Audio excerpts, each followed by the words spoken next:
Hello, hello, good afternoon Canada. Good morning Philippines. So ngayong hapon magluluto tayo. Pero hindi ito cooking tutorial video, isi-share ko lang sa inyo ang lulutuin ko ngayon kasi medyo fasting tayo kasi medyo tumataas na yung sugar natin. So doon sa mga makakapanood sa akin na medyo mataas na ang sugar sa katawan, kung gusto nyo, gawin nyo to sa kusina nyo. Makakatulong ito sa ating kalusugan. So by the way pala guys, bago ako mag-umpisa, ako po ay humihingi ng isang subscribe, like and share. At huwag na rin kalimutan pindutin ang notification bell para updated po kayo kung mayroon akong mga bagong videos na i-upload. So, ito. Mayroon tayong squash. Yan. Kalabasa. So, gagawin natin parang ibibake natin to. Pero gagawin natin parang, what's this? Parang maliliit siya na, na pahaba, parang french fries. So, parang ganito lang. Yan. Parang ganito. Yan. Parang ganito lang ang hiwa nito. Okay. Let's go. Samahan niyo ako.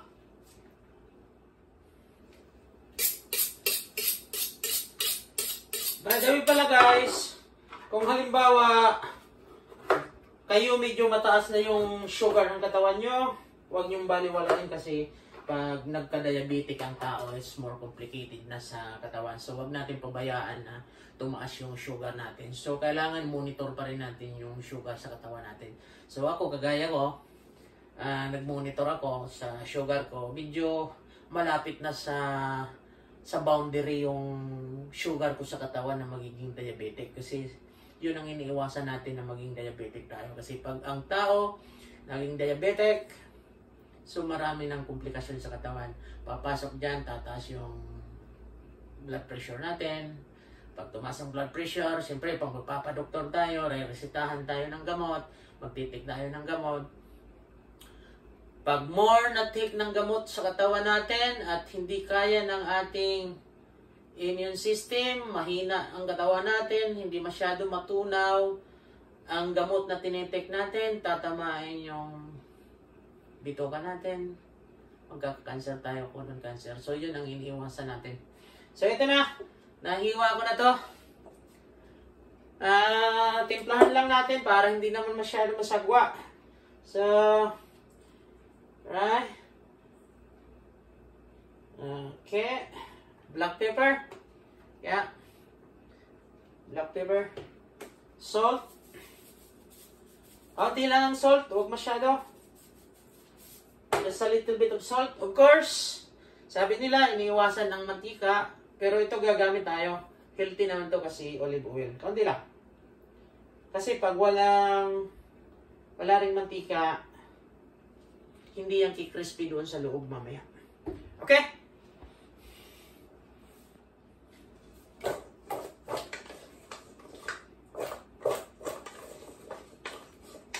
So, yan lang.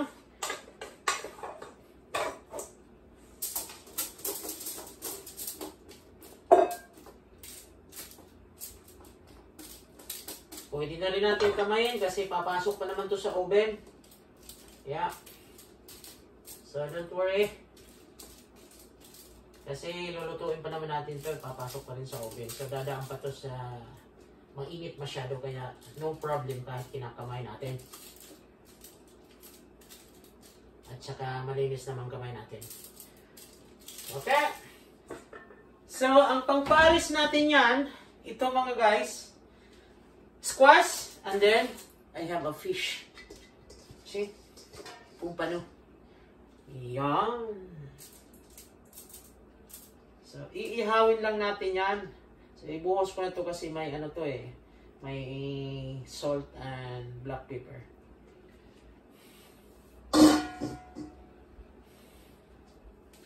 So, yung oven natin, pinihit na natin. So, pwede na natin isalang.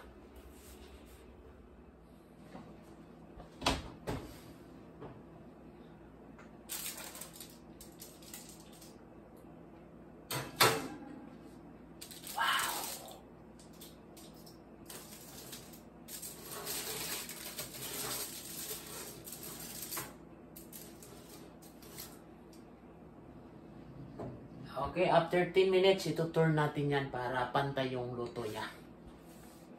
Yan.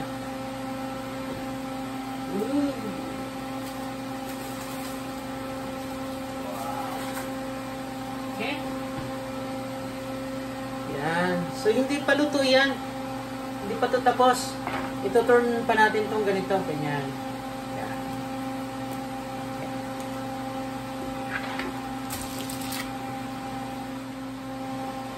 So, okay lang yan na kinakamay natin kasi babalik pa naman natin sa oven. Yan.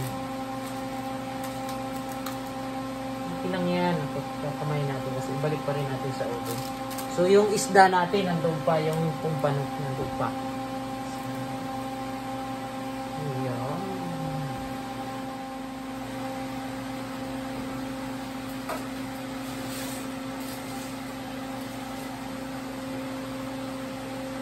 Check natin yung isda.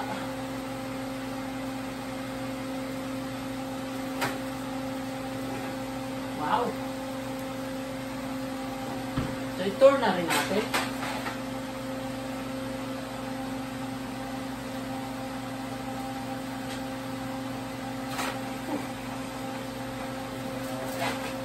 Ayan, tinorn ko na, binaliktad ko na.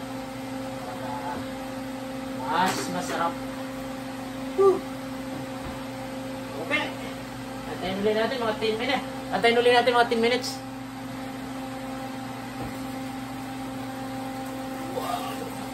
Wow! Okay. Medyo crispy na siya.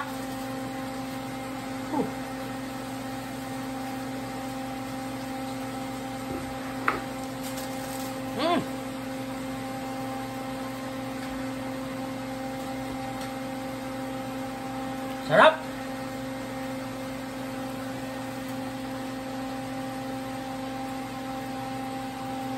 So, yung isda natin, yung kung paano nandun pa sa loob. Dito. Ayan. So, kaunti pa.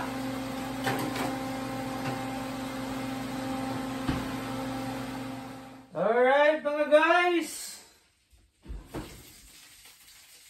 Wow! Ito yung hapunan natin ngayon. Pampalakas ng katawan. Yan. Yan. Yan. Squash and pumpano. So, off muna natin to. Oh, clear. Okay. So, yan. Okay, yan mga guys. Ang hapunan natin. So, ito, walang sugar, saka isda. So, it means healthy siya masyado. So, healthy ang ating pagkain ngayon. So, salamat pala guys sa mga nanonood sa YouTube channel ko. Yung walang sawang nagsusubscribe o kaya nagsusubaybay sa aking YouTube channel. So, salamat sa inyong lahat. Kung hindi sa inyo, hindi ito mabubuong YouTube channel ko na to. So, malapit-lapit na rin tayo sabi pa na may biyaya. So, malapit-lapit na rin. Chini ko kanina, malapit-lapit na rin. So, yun lang muna. Paki-share at like naman ng YouTube channel ko, please. Salamat sa inyong tulong. Bye for now!